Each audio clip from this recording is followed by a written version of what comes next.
ప్రతి ఉదయం బాగా వినండి, ప్రతి ఉదయం మనతో మాట్లాడుతుంది. ప్రతి ఉదయం మనతో మాట్లాడుతుంది. ఏమనంటే, నిన్న అయిపోయిందిగా, మొన్న అయిపోయిందిగా, అటు మొన్న అయిపోయిందిగా, ఈరోజు మళ్ళా క్రొత్తగా ప్రారంభించు అని.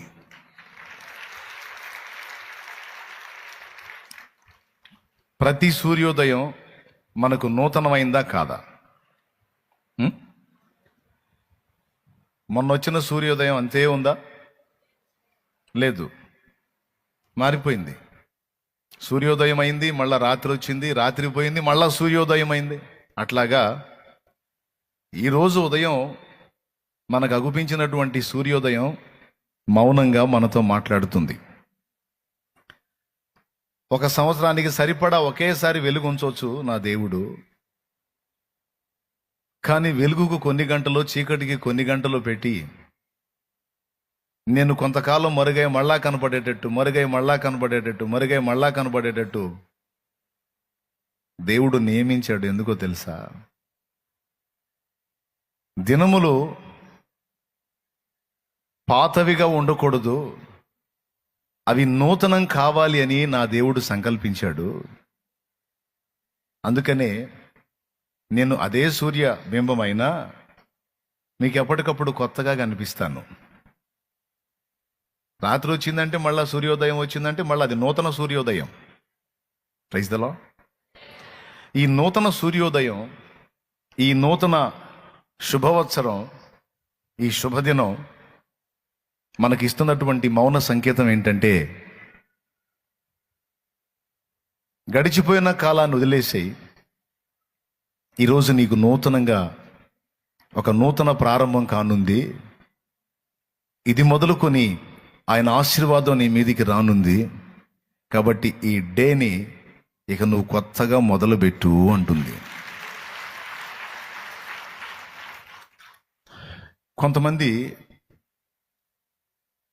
కొంతమంది కాల ప్రయాణం చేస్తారు.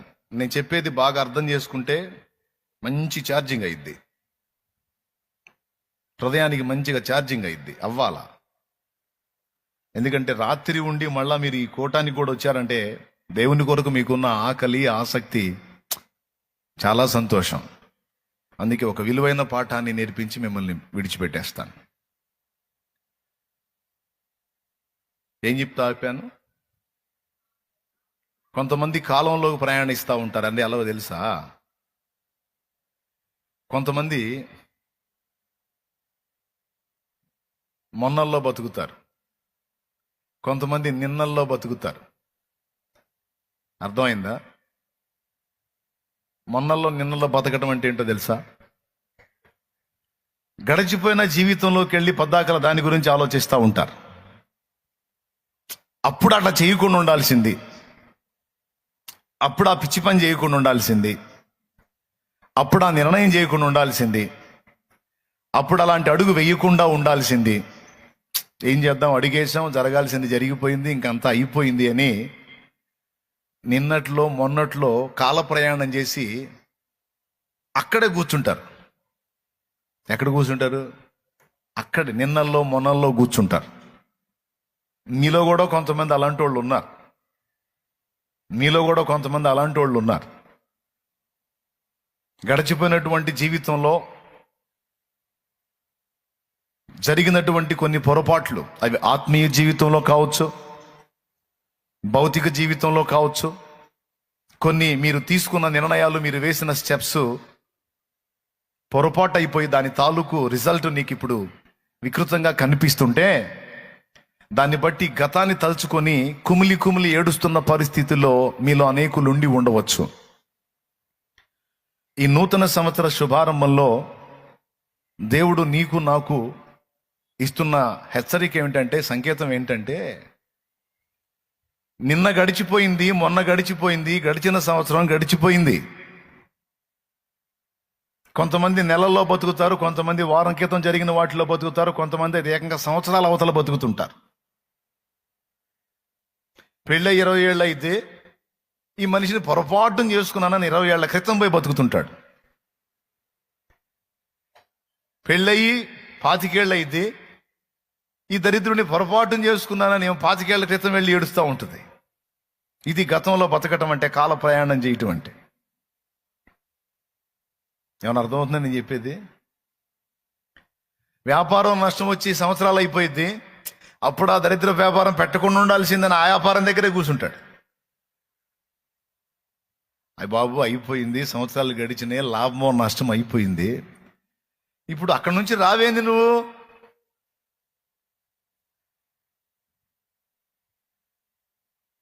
ఈ విధంగా ఆత్మీయ జీవితంలో కూడా ఉంటుంది.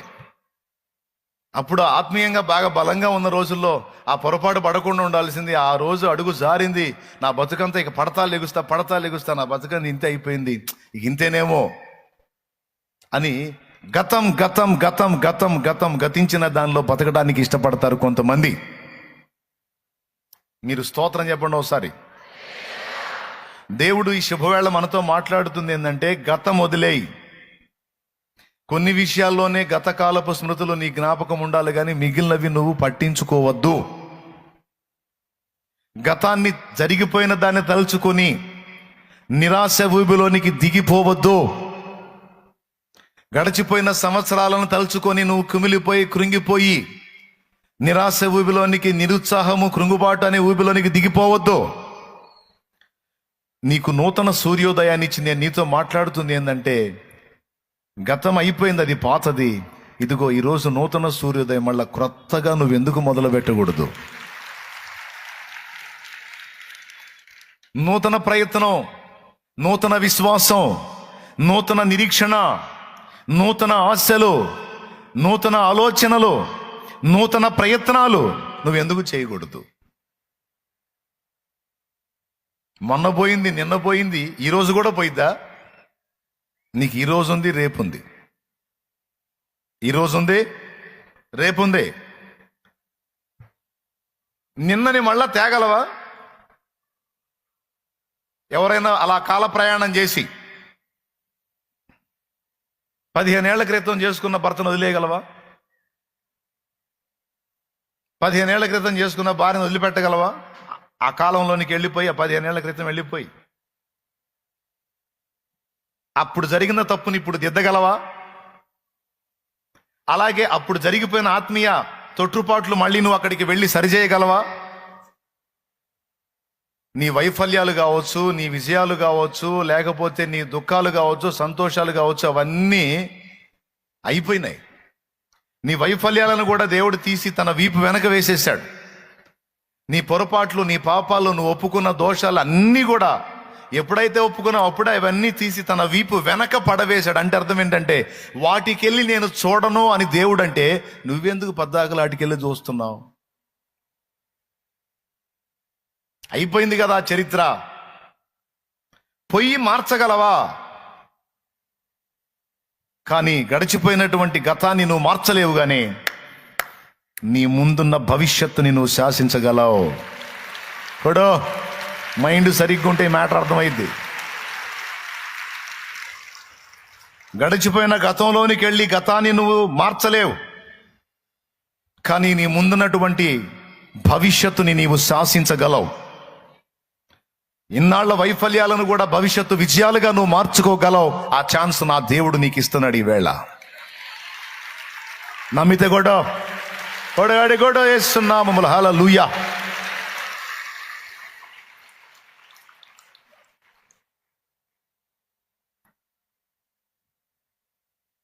మార్చగలవు. ఒకవేళ నీ చేత కదా, అట్లయితే క్రొత్త విశ్వాసాన్ని మళ్ళా దేవుని యందు కలిగి ఉండు. నూతన నిరీక్షణ మళ్ళా దేవుని యందు కలిగి ఉండు. దేవుడు నీ ఎడల నూతన క్రియలు జరిగించబోతున్నాడు. దేవుడు నీ ఎడల నూతన క్రియలు జరిగించబోతున్నాడు. నువ్వే చూస్తావు. స్తోత్రం. ఎందుకంటే చాలా మంది జీవితాలు అలా చేశాడు. బైబిల్లో ఉన్నారు. మీ కళ్ళ ముందు కూడా ఒకడు ఉన్నాడు. మీ కళ్ళ ముందు కూడా ఒకడు ఉన్నాడు. స్తోత్రం.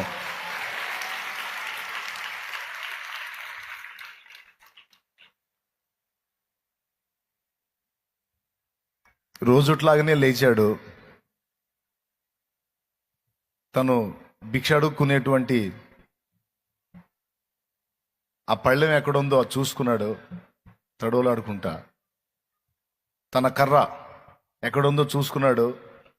మరి తెల్లారినప్పుడు ఆకలి అయింది కదండి, పొట్ట ఉన్నప్పుడు ఆకలైనప్పుడు మరి వెళ్ళి అడుక్కోవాలి కదా. ఆ పళ్ళెం తీసుకున్నాడు, ఆ ముష్టి చిప్ప, ఆ చేతి కర్ర తీసుకొని ఆకలి పోరుని జయించడానికి బయలుదేరాడు. అలా నడుస్తున్న అడుగుల్లో ఒక వేదన. ఎప్పటికి నా పరిస్థితి మారింది? పుట్టింది మొదలుకొని ఇప్పటిదాకా నాకు ఇదే జీవితం. నా రోజుల్లో మార్పు లేదు, నా పరిస్థితుల్లో మార్పు లేదు, నాకు వెలుగు కనబడదు, నా జీవితం అంధకారం. ఎప్పటికీ ఈ పరిస్థితికి ముగింపు? రోజు ఒకే విధంగా నడుస్తున్నప్పుడు ఒక విధమైన నైరాశ్యం ఏర్పడింది మనిషికి, ఒక విధమైనటువంటి వేదన. ఆ జీవితం ఎంత ఇబ్బందికరంగా ఉంటుందంటే అందులో రుచి పచ్చి ఏమి ఉండదు. వెళ్తాను, 4 ఇళ్ళు తిరుగుతాను, ఏ అమ్మో దయదలిసి 4 మెతుకులు రాల్చిద్ది, ఆ పూటకి మా అమ్మ అనుకుంటాను, మళ్ళా తడువులాడుతూ వస్తాను. ఏ గొర్రె తగిలిద్దో ఏ బర్రె తగిలిద్దో తెలీదు, ఏ తాగుబోతుడు తగులుతాడో తెలియదు, ఎక్కడ గుంటుందో ఎక్కడ నుయ్యుందో గొయ్యుందో తెలీదు. పడతా లెగుస్తా, మళ్ళా మోకాళ్ళు పగలు కొట్టుకుంటా, మళ్ళా నా గమ్యానికి నేను చేరాలి. ఇది నా బతుకు. రోజు అలానే గడిచిపోతుంది ఒక మనిషి జీవితం. అది ఈరోజు నీ పరిస్థితిని బట్టి కూడా నీకు అలానే ఉండొచ్చు. సంవత్సరాలు మారిపోతున్నాయి, కానీ నా మీదున్న ఈ ఒత్తిళ్లు పోవట్లేదు, నాకున్న ఈ ఆర్థిక సమస్యలు పోవట్లేదు, నా కుటుంబం మీదున్న ఈ పెనుభారం పోవటం లేదు, నా మీదున్న ఈ అప్పుల భారం పోవటం లేదు. ఇందులో మార్పు లేదు. మళ్ళీ అవే అబద్ధాలు వాళ్ళకి చెప్పుకుంటా, రేపు వస్తాయి, మాపు వస్తాయి, 4 రోజుల తర్వాత వస్తాయి, తప్పకుండా ఇస్తాను, కాస్త ఆలస్యం అయింది, ఏమనుకోవద్దు, ఈ అబద్ధ మాటలే మళ్ళా చెప్పుకుంటా, ఆడిన అబద్ధాలే ఆడుకుంటా, చెప్పిన మాటలే చెప్పుకుంటా, నా బతుకు మళ్ళా మొదలైపోతుంది. అదే జీవితం.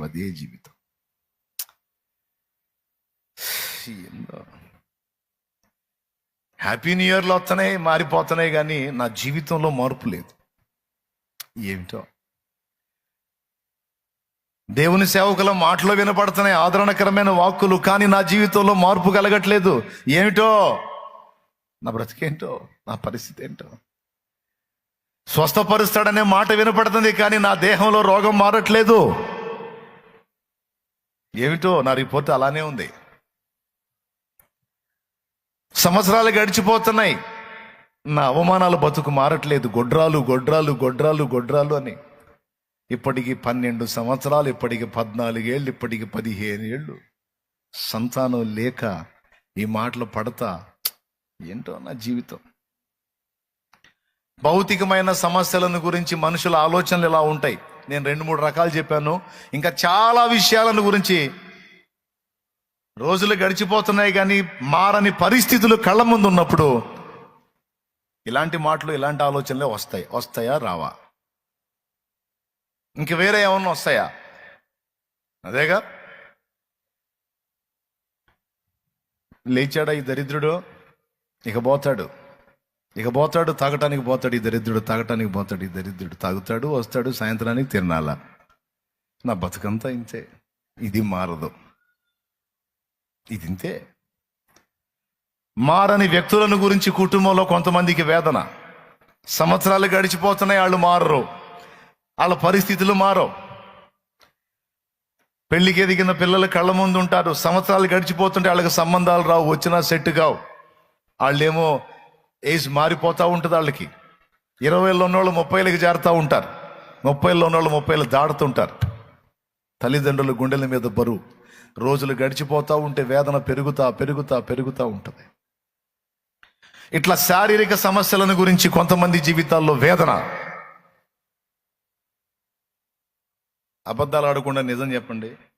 మీలో ఎంతమందికి ఇప్పుడు నేను చెప్పిన వాటిల్లో కొన్ని రకాల సమస్యలు ఉన్నాయో చేతులు ఎత్తండి. ఏదో ఒక దాని గురించి వేదన పడుతూ ఇది మారదు, ఈ పరిస్థితి ఇంతే అనుకుంటా ఎంతమంది ఉన్నారో చేతులు ఎత్తండి. అట్లా గల్దించండి. చేతులు ఎత్తిన వాళ్ళని బట్టి నాకు అర్థమైంది ఏంటంటే నేను చెప్పేది మీకు అర్థమవుతుందని. చాలా హ్యాపీగా ఉంది. ఏది మీరు బాధలో నలుగుతుంటే హ్యాపీ కాదు, నేను చెప్పే మ్యాటర్ మీకు అర్థమవుతుందని నాకు ఆనందం. నాకు కావాల్సింది అది. స్తోత్రం. కానీ అతడు అనుకోలేదు ఆ రోజు, ఆ ముష్టివాడు అనుకోలేదు, ఆ గుడ్డివాడు అనుకోలేదు. అన్ని రోజుల్లాంటి రోజు కాదు ఆ రోజు అని, అన్ని రోజుల్లాంటి రోజు కాదు ఆ రోజు అని అతనికి తెలియదు, కానీ ఆయనకు తెలుసు.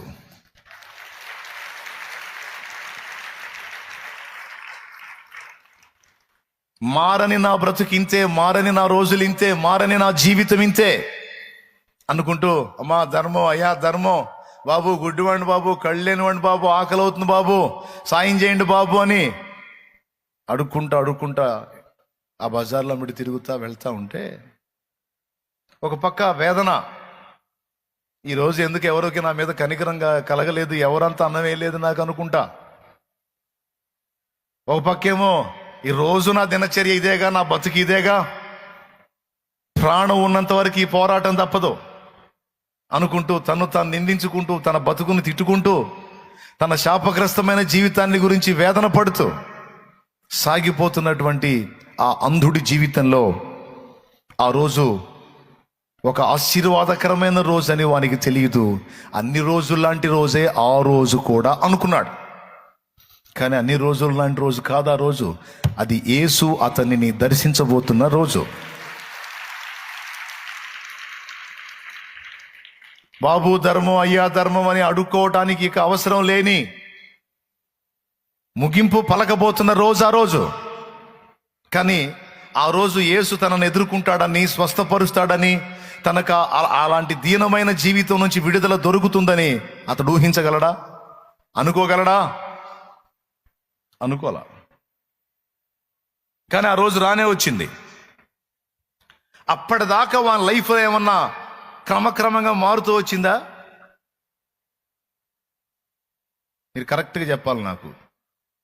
అప్పటిదాకా యేసు వాణిని దర్శించిన దాకా రోజుల్లో ఏమన్నా మార్పులు ఉన్నాయా? అదే ముష్టి చిప్పలు, అయ్యే బాధలు. అంతకు ముందు రోజు వరకు కూడా నా తమ్ముడు, నా చెల్లి, ఈ రోజు వరకు కూడా నీకు అలాంటి పరిస్థితులు ఉంటే, ఇదిగో రేపు ఒక ఆశీర్వాదకరమైన మలుపు నా దేవుడు తిప్పబోతున్న రేపై ఉండొచ్చు. అది ఒక ఆశీర్వాదకరమైన మలుపు నిన్ను తిప్పబోతున్న రోజు అయి ఉండొచ్చు రేపు. కాదని నువ్వు చెప్పగలవా? అలా ఏం జరగదు అనగలవా? యేసు అనే వ్యక్తిని నీవు ఎరగకపోతే అది ఓకే, ఎరిగి ఉంటే అది అసంభవం. వెళ్తున్నాడు, తడువులాడుతా వెళ్తున్నాడు. చక చక చక చక చక వచ్చేసాడు. శిష్యులు చూసి ప్రశ్న వేశారు, గుడ్డివాడిగా పుట్టుటకు వీడు పాపం చేశాడు, ఈయన కన్నోళ్ళు పాపం చేశారంటే, కళ్ళు లేనోడి కళ్ళు సంగతి ఆలోచించాలి. వీడి కన్నవారైనా పాపం చేయలేదు, కానీ దేవుని క్రియలు వీని యందు మయంపరచబట్టానికి, బయలుపరచబట్టానికి వీడు గుడ్డివాడిగా పుట్టాడు. ఇప్పుడు ఆ క్రియ నేను చూపిస్తాను అని నేల మీద ఉమ్ము వేసి బురద చేసి, ఆ బురదను తీసి ఆ గుడ్డివాడిని పిలిచి వాని కళ్ళకు రాసి, నీవు వెళ్ళి సిలోయమను కోనేట్లోనికి వెళ్ళి కళ్ళు కడుక్కో, చూపు పొందుతావు అన్నాడు. పోయి ఆ కోనేటిలో కళ్ళు కడుక్కున్నాడు. కళ్ళు కడుక్కుంటే అప్పటిదాకా అంధకారంగా ఉన్నటువంటి ఆ జీవితంలో ఒక ఆశ్చర్యకరమైన వెలుగు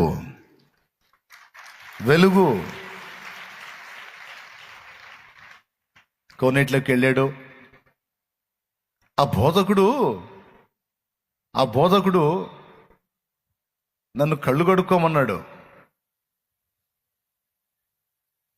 ఇన్ని రోజులు నా జీవితంలో జరగని ఈ వింత ఏంది ఈరోజు? ఇన్ని రోజులు నా జీవితంలో జరగని కార్యం ఏంటి? ఇన్ని రోజులు నన్ను దర్శించని బోధకుడు ఈవేళ దర్శించడం ఏమిటి? సరే, చెప్పాడు కదా, చెప్పాడు కాబట్టి వెళ్దాం, కళ్ళు కడుక్కుందాం.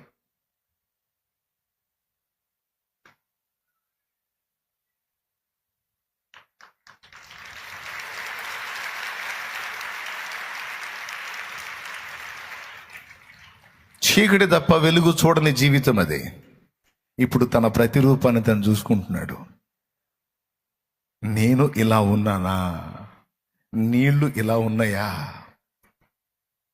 మనుషులు ఇలా ఉంటారా?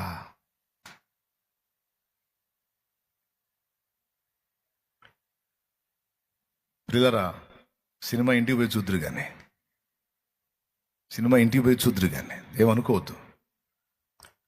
అతను అనుకోవాలి ఆ రోజు ఊహించని మలుపు తన లైఫ్లో తిరిగిద్దని. తిప్పుతాడు యేసయ్య, అది ఆయన చేయగలడు. ఇప్పుడు చెప్పండి, ఇక అంతకుముందు అప్పటిదాకా అనుభవించిన రోజులు ఆ తర్వాత ఉన్నాయా? ఇప్పుడు గుంట ఎక్కడుందో తెలుసు, మెరకెక్కడుందో తెలుసు, ఏ గేదె గాడిద వస్తుందో తెలుసు, గేదె వస్తుందో తెలుసు, గుర్రం వస్తుందో తెలుసు, రథం వస్తుందో తెలుసు, బండి వస్తుందో తెలుసు, మనుషులు వస్తున్నారో తెలుసు, ఎవరు వస్తున్నారో ఇప్పుడు తెలుసు. ఎందుకంటే వానికి స్వస్థత కలిగింది. స్తోత్రం చెప్పండి, స్తోత్రం చెప్పండి. ఏం కలిగింది? స్వస్థత. చెప్పు, ఏం కలిగింది? స్వస్థత. ఏం కలిగింది? చెప్పు గట్టిగా. అది అతని అంధత్వం స్వస్థపరచబడింది. నా జీవితంలో నా మటుకు నేను కూడా అంతే. రోజు రోజుకి దిగజారిపోతున్న పరిస్థితులు, కుటుంబ పరిస్థితులు, జీవిత పరిస్థితులు చూసుకుంటూ రోజు రోజుకి మెరుగవుతాయి అనుకుంటే అవి రోజు రోజుకి దిగజారిపోతున్నాయి. చివరికి ఎలా అయిపోయినాయి అంటే మా పరిస్థితులు మేము బాగు చేసుకోలేనంతగా పెరిగిపోయినాయి. అప్పుడు ఏ మనిషికైనా ఏమొచ్చిందో నాకు అదే వచ్చింది, నిరాశ. ఈ నిరాశ మనిషికి బ్రతుకు మీద కూడా ఆశ లేకుండా చేసింది. అందుకే నిరాశ మీద పగ నాకు. నిరాశ మీద పగ. మనం ఎట్లా తయారవ్వాలంటే క్రీస్తునందు నిరాశకే నిరాశ పుట్టించాల. మనం నిరాశకే మనల్ని గెలవలేక నిరాశకే నిరాశ రావాలి, కానీ మనల్ని నిరాశ గెలవకూడదు. కానీ ఈరోజు చాలా జీవితాల్లో నిరాశ, నైరాశ్యం అంటే నిరాశే, అది రాజ్యం వెళ్తుంది. చాలా హృదయాల్లో చీకట్లాగా అది కమ్ముకొనుంది. మారని పరిస్థితులు చూసుకొని అంతకంతకు దిగజారిపోతున్న పరిస్థితులు చూసుకొని ఇబ్బంది పడుతున్నటువంటి వాళ్ళ హృదయాల్లో ఈ నైరాశ్యం రాజ్యం వెళ్తుంది. కానీ నాకు తెలీదు, పూర్తిగా నా లైఫ్ మీద నాకు విరక్తి పుట్టిన ఆ రోజే ఆశ్చర్యకరుడు నన్ను దర్శించబోతున్న శుభవేళనే నాకు తెలియదు.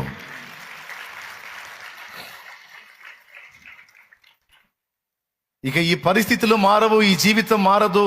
ఉండే కొంది ఇంకా దిగజారిపోయి చివరికి రోడ్డు పాలై దారుణమైన అవమానాల్లో కూడా వెళ్ళే పరిస్థితి ఉంది. అది చూసే కంటే ప్రాణం పోవటం మంచిదని విసుగు చెంది విరక్తి చెందిన వేళ అదే రోజు ఆశ్చర్యకరుడు నన్ను దర్శించడానికి నా వైపు అడుగులేస్తున్నాడని నాకు తెలియదు. నేను అందుకే చెప్తున్నాను, గతాన్ని తలుచుకొని, గతించిపోయిన సంవత్సరాలు తలుచుకొని, గతించిపోయిన పరిస్థితులు తలుచుకొని, గతించిపోయిన జీవితంలోని పరిస్థితులు, పొరపాట్లు, లోటుపాట్లు, లోపాలు, వైఫల్యాలు, విఫలత తలుచుకొని నువ్వు అక్కడ బతకొద్దు. నువ్వు ఈ రోజులోనికి రా. నీ ముందున్న భవిష్యత్తుని నువ్వు శాసించబోతున్నావు. ఎందుకంటే నీ సొంత శక్తి చేత కాదు, నీకు నా దేవుని హస్తం తోడుగా ఉండబోతుంది.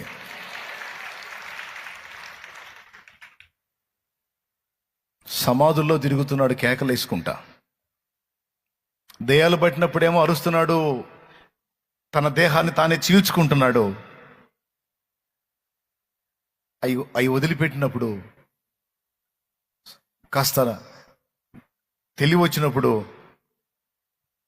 నా కుటుంబం ఎక్కడుంది, నా భార్య పిల్లలు ఎక్కడున్నారు, నేను ఎక్కడున్నాను, ఈ సమాధులు ఏంది, నేనేంది ఊరు వదిలిపెట్టి శ్మశానంలో తిరుగుతున్నానేంది, చచ్చినోళ్ళు కదా శ్మశానంలో ఉండేది, చనిపోయినోళ్ళు కదా, శవాలు కదా, నిర్జీవ దేహాలు కదా శ్మశాన స్థలిలో ఉండేది, సజీవుడునై ఉండి నేనెందుకు ఈ బొందలగడ్డలో తిరుగుతున్నాను, నా బ్రతుకు ఎందుకు ఇలా అయిపోయిందని తలంచుకొని ఊరి వైపు 2 అడుగులు వేశాడా, మళ్ళా వచ్చి పట్టేస్తున్నాయి, మళ్ళా వచ్చి పట్టుకొని మళ్ళా విలవిలవిలవిలవిలవిలాడిస్తున్నాయి.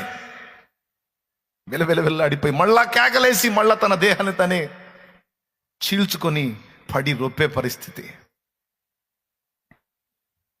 మళ్ళా తెలివి వచ్చినప్పుడు 2 అడుగులు వేస్తాడు, మళ్ళా నెట్టబడతాడు, మళ్ళా తరమబడతాడు. విడుదల పొందలేక విలవిలవిలవిలవిలలాడిపోయిన ఆ జీవితం ఎంత ఏడ్చుకున్నాడో తెలివి వచ్చినప్పుడు. నేను అనుకుంటాను, ఇక నా పరిస్థితి మారదు. ఇలా చీల్చబడి గాయపరచబడి ఆకలి దప్పులతో అలమటించి సజీవుడనై ఉండగానే శ్మశానంలోకి నడిపించబడ్డాను అంటే చావు ఖాయం, ఇక లేదు నాకు బ్రతుకు అని ఆ గుండె ఆ దయ్యాలు వదిలినప్పుడు తెలివి వచ్చినప్పుడు ఎంత విలవిలలాడిందో, ఎంత గిలగిలా కొట్టుకుందో ఆ హృదయం. అది దేవుడికి వానికే తప్ప ఇంకెవరికి తెలియదు. ఈరోజు బాధలను అనుభవిస్తున్న వాళ్ళ జీవితాల్లో వాళ్ళు పడుతున్న ఆ ఆవేదన, వాళ్ళు చేస్తున్న ఆ అరణ్య రోదన వాళ్ళకి మాత్రమే తెలుసు. కొంతమంది బయట ప్రజలు చూస్తారు, ఇంటోళ్ళు కుటుంబీకులు చూస్తారని బాత్రూంలో పోయి ఏడ్చుకుంటారు, ఆడు కూర్చొని ఏడ్చుకుంటారు. మళ్ళీ అక్కడే నీళ్లు పెట్టి మొహం కడుక్కొని ఏమీ ఎరగనట్టు ఏమీ లేనట్టు మామూలుగా వచ్చి ప్రశాంతంగా ఉన్నట్టు కనపడతారు. కానీ ఘోరాతి ఘోరంగా ఏడ్చుకొని వస్తారు. కొన్ని జీవితాలు ఉన్నాయి అలాంటి. కొంతమంది రాత్రి వేళల్లో ముసుగు దుప్పటి కప్పుకొని ఆ దుప్పట్లో ఘోరాతి ఘోరంగా ఏడ్చుకుంటూ ఉంటారు. మారని తమ గతిని చూచి, తమ స్థితిని చూచి రేపు ఉందన్న నిరీక్షణ లేని వారై విలపిస్తూ ఉంటారు. కొంతమంది యవన బిడ్డలో తల్లిదండ్రులు వాళ్ళ కళ్ళ ముందు కష్టపడి వాళ్ళకి రెక్కలు తీసుకొస్తే వాళ్ళకి సపోర్ట్ చేయలేక, వాళ్ళని ఆదుకోలేక, ఇంకా నేను ఎదిగిన తర్వాత, నేను ఇంత చదువు చదివి ఒక స్థాయికి వచ్చిన తర్వాత కూడా ఇంకా నా తండ్రి కష్టపడాలా, నా తల్లి కష్టపడాలా అని తల్లిదండ్రులను చూసుకొని వాళ్ళని ఆదుకోలేక, తనకి ఏ జాబ్ రాక, తన దీన స్థితిని బట్టి రాత్రి వేళలో దుప్పటి కప్పుకొని ఆ దుప్పట్లో ఏడ్చుకునే యవనస్తులు ఉన్నారు, యవనస్తురాళ్ళు ఉన్నారు. తల్లిదండ్రుల మీద ప్రేమతో వాళ్ళకంత సాయం చేయలేకపోయాను, ఇంత ఎదిగి కూడా ఇంకా నాన్నకే చేయి చాపుతున్నాను నేను. నాన్న ఇదిగో నా సంపాదన అని నాన్న చేతికి ఇవ్వలేకపోయాను, ఇంకా నానిచ్చేటువంటి డబ్బుతోనే నేను నా ఖర్చులు వెళ్ళదీస్తున్నానని ఏడ్చుకునే యవనస్తులు ఉన్నారు. ఎంత ప్రయత్నించినా నా ప్రయత్నాలన్నీ విఫలమైపోతున్నాయి, నా ప్రయాసంతా విఫలమైపోతుంది, నా జీవితం అంతా కన్నీటిమయమైపోతుంది. ఏంటో నా లైఫ్ ఇది, ఇంతేనా, ఇంకా ఇంకా దిగజారిపోయిద్దా, దీనికి ఏమన్నా మార్పు ఉందా అంటే దేవుని బట్టి చెప్తున్నాను మార్పు ఉంది, నా ప్రభువుని బట్టి చెప్తున్నాను మార్పు ఉంది.